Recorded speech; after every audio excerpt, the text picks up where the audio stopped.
people are beginning to realize that they don't have to wait for that. They can learn and change in a state of pain and suffering, or they can learn and change in a state of joy or inspiration. So, is there a connection between our authentic self and the soul, and how do we get there? Well, I think for most of us then, we begin to, we're young and we have a lot of confusing things that happen to us in our life, and when we're young, most of our attention is on our inner world. And as we begin to grow up and we meet friends and we move to different places and we own different things, we become very consumed with the external environment. And we begin to create an identity by the people we know and the places we go and the things we do. And all of our attention goes to the external environment, and we don't want to pay a lot of attention to our inner world. So that works probably for the first 35 or 40 years of our life. And then after you experience everything that life has to offer, all of a sudden nothing's making that feeling go away. And this is the moment the soul begins to wake us up and say, pay attention, because nothing is making that feeling change. So in other words, when you can predict the feeling of everything that's going on in your life, and nothing new is happening, all of a sudden you're left with those feelings from very early on, whether it's emptiness or unworthiness or insecurity. And so then this is where people all of a sudden have to make a choice. Some people, they buy the sports car, they buy the new boat, they join the new social club, they meet new people, they have affairs, they go on vacation to a new place, they buy new things. But when the novelty of all of those events wear off, here comes that feeling again. And so then other people, they begin to look at those emotions and they don't want to keep that facade going on any longer. In other words, this is how we appear to the world.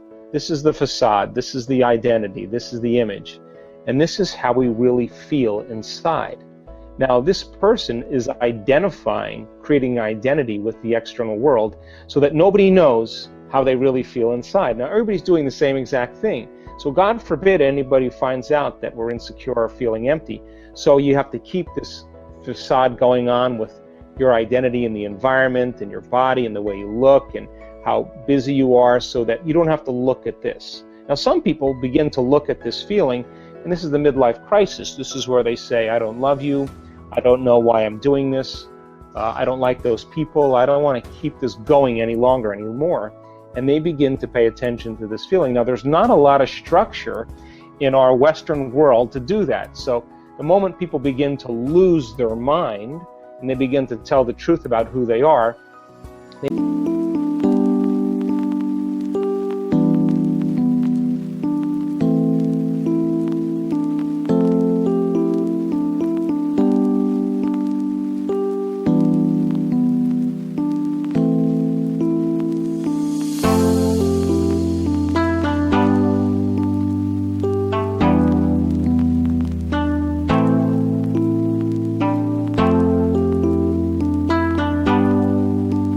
begin to break their emotional bonds with everybody in their life. That's when they go to the doctor and get Prozac, and there they go, they return right back to that person. But this gap between how we appear to the world and who we really are inside is based on the amount of emotions that we've memorized from past experiences. Now, when we begin, there's pain there, there's sadness there, there's unworthiness there, there's insecurity there, and we're not looking for the external environment to make this feeling go away. In other words, we start looking at how we think when we feel this way, how we act when we feel this way, and we begin to move through those emotions, and we begin to overcome them. Every time we overcome an emotion, we liberate energy, and we begin to close the gap between how we appear to the world and who we are inside, until how we appear is who we are. We've liberated all this energy. That's the moment we call transparency. And that's the moment where the person is truly happy, no longer needing anything outside of them to make them happy, but the true happiness is coming from within them. In other words, so many people confuse pleasure and happiness. And pleasure is the accumulation of things to feel good, and happiness is coming from within. So that intelligence that's giving us life right now, that's digesting our food and organizing trillions of functions in one cell every single second and organizing DNA, that self-organizing intelligence is looking for a crack to leak out. And when it begins to leak out, it begins to consume us. And that's the moment we become like it. We become more loving. It's a loving intelligence. We become more mindful. It's a great mind. We become more willful. It's got an amazing will. Its nature becomes our nature. We become more giving. It's a giver of life. So I think when we begin to all of a sudden realize that there's nothing wrong with the accumulation of things, but I think we've been conditioned into believing that true happiness, changing everything in our external world, and true change comes from trying to do it from the outside instead of doing it from within. And I think this is, again, really important for us, because as we begin to overcome that, those limited states, the body's no longer living in the past. And that's where most of our pain comes from, is when the body's living in the past. And we've measured so many people in the process of transformation. And when they get beyond their past, they're pretty unlimited people. And the side effect of that is true joy and true expression of life, which I call the natural state of being. So when people are living in this gap between how they appear to the world and how they really feeling, they don't want to look at this emotion because it is painful.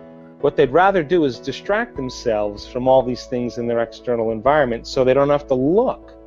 But when that feeling isn't going away, and they can't, after the sports car and after the the vacation and after the buying the new things, the new wardrobe, the facelift, whatever, and this feeling keeps returning, this is a time really where they have to look at that emotion. And they have to, as you said, you have to be in the presence of that emotion and ask some fundamental questions. Are these emotions driving my thoughts? How do I think when I feel this way? Now, those thoughts are just old circuits that have been fired and wired in the brain. How do I behave? What do I do? How do I act? What do I say? What comes out of my mouth? Now think about this. If you can observe how you're thinking, notice how you're acting, and pay attention to how you're feeling,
the moment you become conscious of what you're unconscious to, it means you're no longer the program.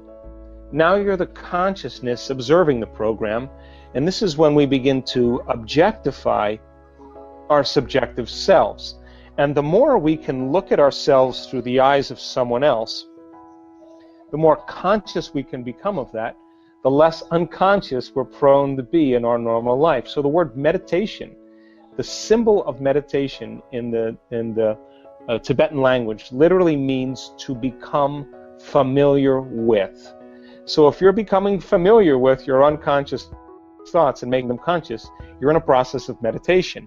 If you're becoming aware of your automatic habits and behaviors, and now you're so aware of them you would never become unaware of them again, and you look at those emotions that bring you to a lower level, and you're so familiar with your pain and your sorrow and your suffering that you would never allow yourself to live in that emotional state again.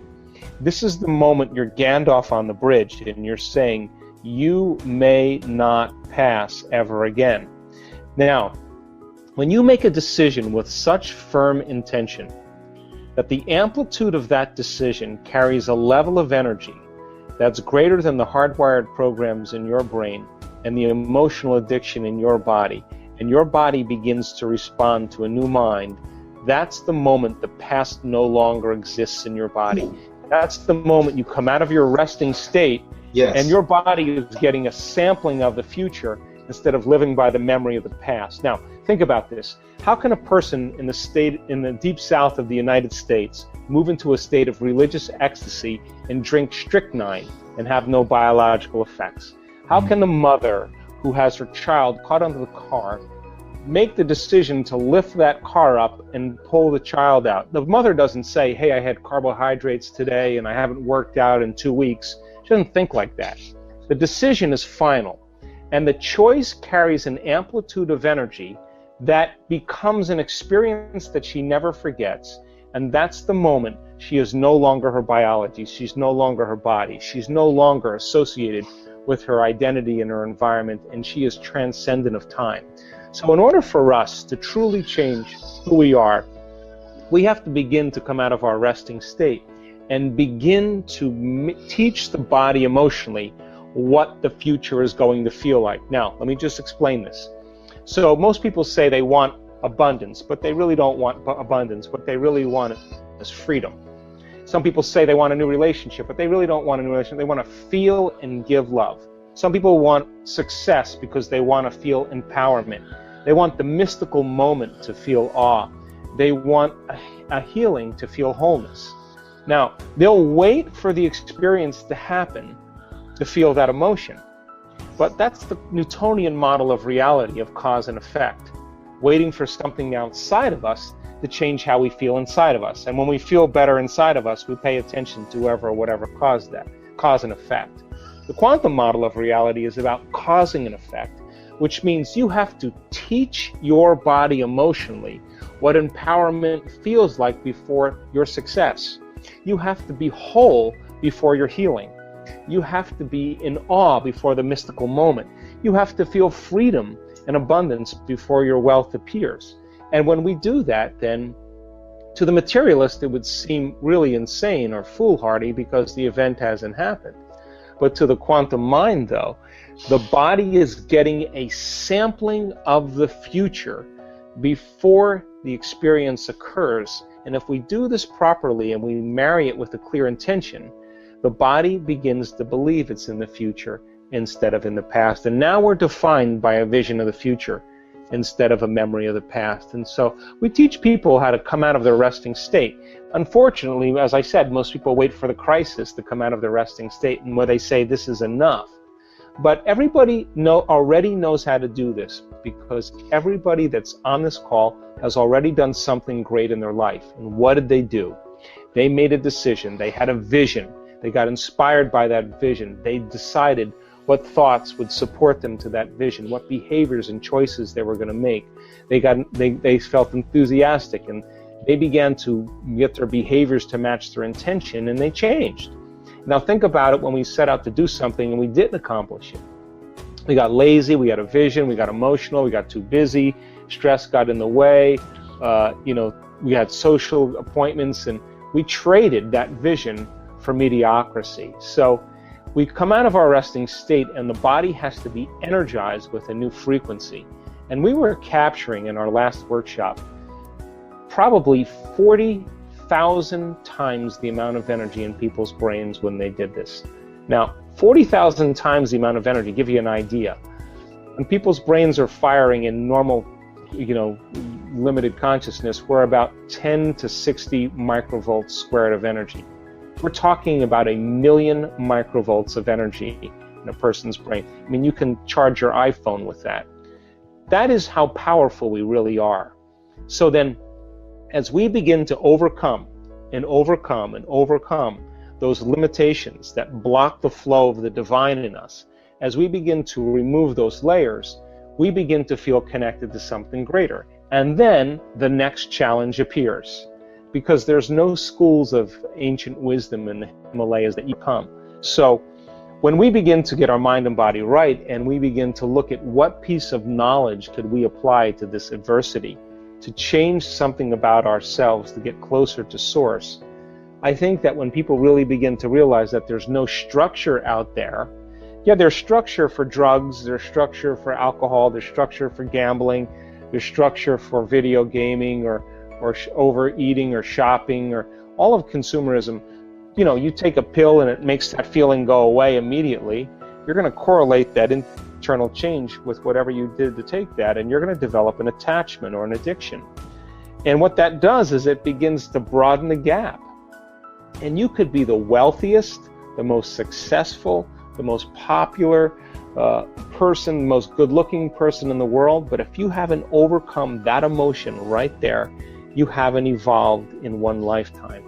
And this is where we have to begin to look at where we're going to make the biggest contribution to ourselves, because as we begin to understand that the soul cannot create a future experience, and the soul wants to really have new events and novel experiences, if you're living by the same emotion every single day and you're anchored emotionally in your past and your body's been conditioned emotionally to be in the past, then until you overcome that emotion, the soul can't get on with creating anything new, because for the most part, you're bound to a past experience. So when we begin to overcome the emotions, then we're literally pulling our mind out of the past, and that's when we begin to create a new future. We are continuing with Complete the Quote Challenge. Your task here is to complete the inspiring quote or statement that we choose for you. Can you complete the challenge and give us the right answer? If you can, and if you can do it first, you're the daily winner. All you need to do is to write the correct answer in comments below the video. In the previous video we were looking for 2 words of the Joe Dispenza's quote. The quote goes like this: as long as we are living by the hormones of stress, we are living as a materialist, because the hormones of stress cause us to believe that the outer world is more real than the, and the correct answer is inner world. So, as long as we are living by the hormones of stress, we are living as a materialist, because the hormones of stress cause us to believe that the outer world is more real than the inner world. Congratulations to everyone with the correct answer. I'm not surprised so many of you knew the right answer. After all, you are all Joe Dispenza's fans. But we'll see how you do today. Today we are looking for 2 words, and the quote belongs to Dr. Joe Dispenza also.